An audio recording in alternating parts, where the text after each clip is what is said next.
ঘটনায় ফের আক্রান্ত গণতন্ত্রের চতুর্থ স্তম্ভ সংবাদ মাধ্যম। ভারতীয় মজদুর সংঘ এবং বিবেকানন্দ বিচার মঞ্চের সংঘর্ষের জেরে ফের আক্রান্ত সংবাদ মাধ্যম। শনিবার সকালে উত্তর ত্রিপুরা জেলার ধর্মনগর রেল স্টেশনে ভারতীয় মজদুর সংঘ এবং বিবেকানন্দ বিচার মঞ্চের কর্মীদের মধ্যে সংঘর্ষ ঘটে। সেই ঘটনার খবর সংগ্রহ করতে গেলে সাংবাদিকের উপর আক্রমণ সংঘটিত করে দুষ্কৃতীরা। ঘটনায় তীব্র ক্ষোভ সৃষ্টি হয়েছে সাংবাদিক মহলে। ত্রিপুরাতে সাংবাদিকের নিরাপত্তা নিয়ে প্রশ্ন উঠতে শুরু করে দিয়েছে। প্রায় প্রতিদিন ত্রিপুরার কোনো না কোনো জায়গায় সংবাদ সংগ্রহ করতে গেলে দুষ্কৃতীদের দ্বারা আক্রান্ত হতে হচ্ছে গণতন্ত্রের চতুর্থ স্তম্ভ।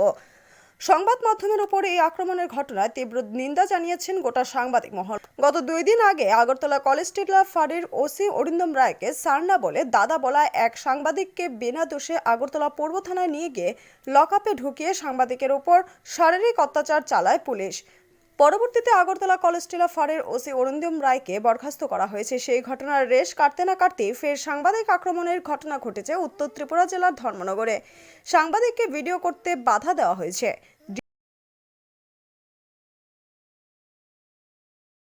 আজ ধর্মনগর সকাল 9:30 নাগাদ ধর্মনগর রেল স্টেশনে বিবেকানন্দ বিচার মঞ্চ একটি সংস্থা এবং বিএমএস আরেকটি সংস্থা সেখানে গিয়েছিল এবং সেই দুটি নিউজই কভার করতে আমাদের সাংবাদিক বিকাশ ভট্টাচার্য সেখানে গিয়েছিল।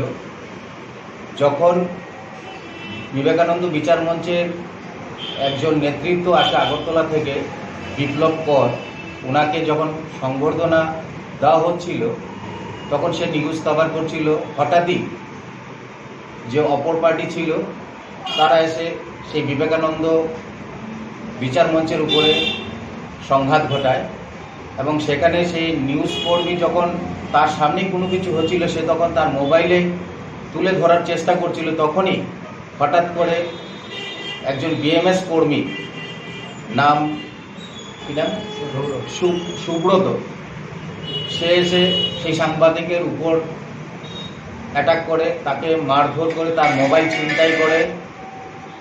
পরবর্তী সময়ে তার মোবাইল দিয়ে দিলেও কিন্তু তাকে মারধর করে, চোর করে এবং তার একটি আংটিও ছিল, জানা গেছে সেই আংটিটাও সে নিয়ে গেছে।